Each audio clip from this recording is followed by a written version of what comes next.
जरा सोचिए, अगर आपकी नौकरी ही मरे हुए लोगों को उनके आखिरी सफर के लिए तैयार करने की हो। सुनने में ये काम जितना मुश्किल लगता है, असल में उससे कहीं ज्यादा डरावना हो सकता है। आज की फिल्म हमें इंडोनेशिया के एक छोटे से गांव में ले जाती है, जहां एक माँ और उसकी बेटी पीढ़ियों से यही काम करती आ रही हैं।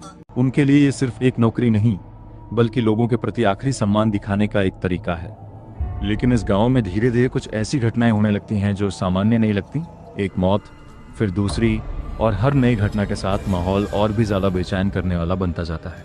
शुरुआत में सब कुछ एक सामान्य गांव जैसा दिखाई देता है, लेकिन बहुत जल्दी एहसास होने लगता है कि यहाँ कोई पुराना रहस्य दफन है जो अब दोबारा सामने आने वाला है।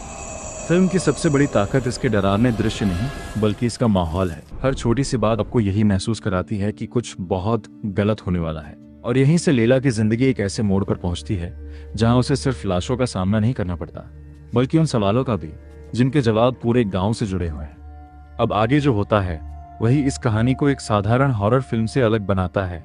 शुरुआत में सब कुछ बिल्कुल सामान्य लगता है। लैला का भाई आरिफ अपनी जिंदगी में व्यस्त है और गांव के लोग भी अपनी रोजमर्रा की बातों में लगे हुए हैं। लेकिन इसी बीच सिटी की नजर एक ऐसी महिला पर पड़ती है जिसके व्यवहार में उसे कुछ अजीब महसूस होने लगता है। शुरुआत में वो इस बात को नजरअंदाज करती है, लेकिन धीरे धीरे उसे एहसास होने लगता है कि शायद कुछ ठीक नहीं है।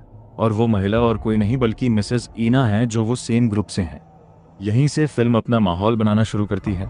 बिना ज्यादा शोर शराबे या सस्ते जंप स्केयर्स के ये फिल्म आपको धीरे धीरे बेचैन महसूस कराती है। एक छोटी सी घटना के बाद हालात अचानक बदलने लगते हैं और सिटी की जिम्मेदारियां पहले से कहीं ज्यादा मुश्किल हो जाती हैं। उसके बाद हम देखते हैं कि मिसेज ईना की भी मौत हो चुकी है और मिसेज सिटी और उनका बाकी ग्रुप उसे देखकर बहुत डरे हुए हैं।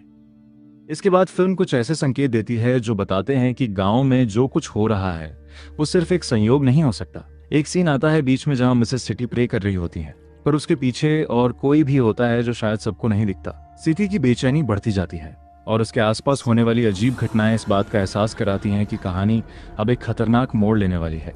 यही स्लो बिल्डअप इस फिल्म की सबसे बड़ी ताकत है। इसके बाद एक जबरदस्त सीन है जिसमें मिसेज सिटी मिसेज ईना के कपड़े जलाने के बाद अपने आप को मिरर में देखती हैं, लेकिन सामने जो दिखता है उसे कोई एक्सप्लेन नहीं कर पाता। यहीं से फिल्म का माहौल पहले से भी ज्यादा डरावना हो जाता है और कोई अजीब परछाई मिसेज सिटी को सोते हुए ही मार देती है, जो लैला के साथ में ही सोई थी।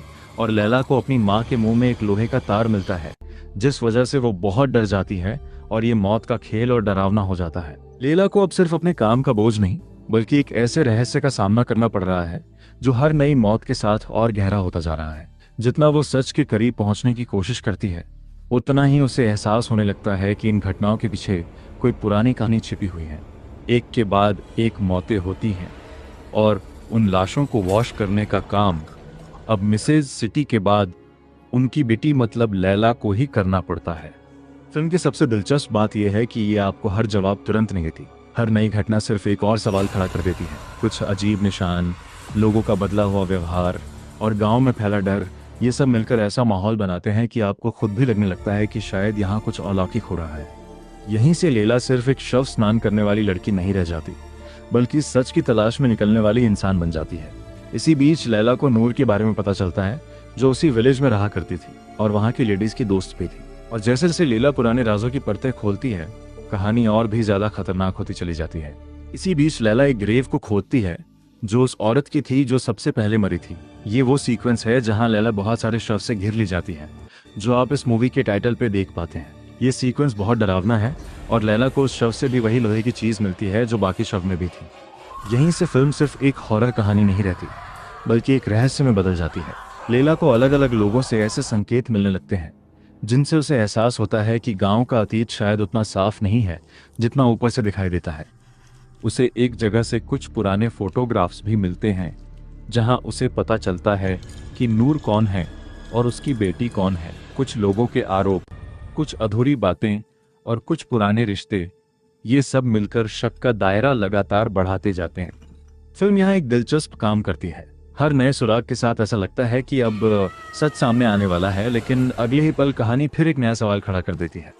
यही वजह है कि दर्शक लगातार अंदाजे लगाते रहते हैं कि असली वजह क्या है, कोई अलौकिक शक्ति, किसी का बदला, या फिर अतीत में छुपा कोई अपराध। और फिर मूवी के लास्ट सीक्वेंस में हम देखते हैं कि लैला सबके सामने नूर की बेटी मतलब रिका को ये सब मर्डर्स के लिए दोषी ठहराती है। जिसके बाद सब लोग उसे मारने के लिए उसके घर पे जाते हैं। तभी हमें रिका की तरफ से एक पुराना किस्सा दिखता है जिसमें सब लोगों ने मिलकर कैसे उसकी माँ को यानी नूर को मारा था। लेकिन इस बार लैला और उसका भाई रिका को बचाने के लिए आते हैं, जिसमें आरिफ मर जाता है और यहीं पे मूवी खत्म हो जाती है। फिल्म का आखिरी हिस्सा सिर्फ डराने की कोशिश नहीं करता, बल्कि पूरी कहानी के पीछे छुपे सच को सामने लाता है। धीरे धीरे ये साफ होने लगता है कि कई बार सबसे खतरनाक राक्षस कोई भूत या आत्मा नहीं, बल्कि इंसानों के अपने कर्म होते हैं। फिल्म बदले, अपराध बोध और अंधविश्वास जैसे विषयों को हॉरर के साथ जोड़ने की कोशिश करती है। मुझे इस फिल्म की सबसे अच्छी बात इसका माहौल लगा। यह हर 5 मिनट में जंप स्केयर दिखाकर नहीं डराती, बल्कि धीरे धीरे बेचैनी पैदा करती है। अगर आपको स्लो बर्न हॉरर, रहस्य और ऐसी कहानियां पसंद है जिनमें अंत तक सस्पेंस बना रहे, तो ये फिल्म आपको जरूर पसंद आ सकती है। मेरी तरफ से इस फिल्म को मिलते हैं 8.5 में से 10 अंक। अगर आपने ये फिल्म देखी है तो कमेंट में जरूर बताइए कि आपको इसका सबसे डरावना या सबसे चौंकाने वाला पल कौन सा लगा। और अगर ऐसी ही कम ज्ञात विदेशी हॉरर फिल्मों की हिंदी में कहानी और विश्लेषण देखना चाहते हैं तो चैनल को जरूर सब्सक्राइब करें। अगले वीडियो में मिलते हैं एक और खौफनाक कहानी के साथ। और एक बात, इस मूवी का पोस्ट क्रेडिट देखना जरूर।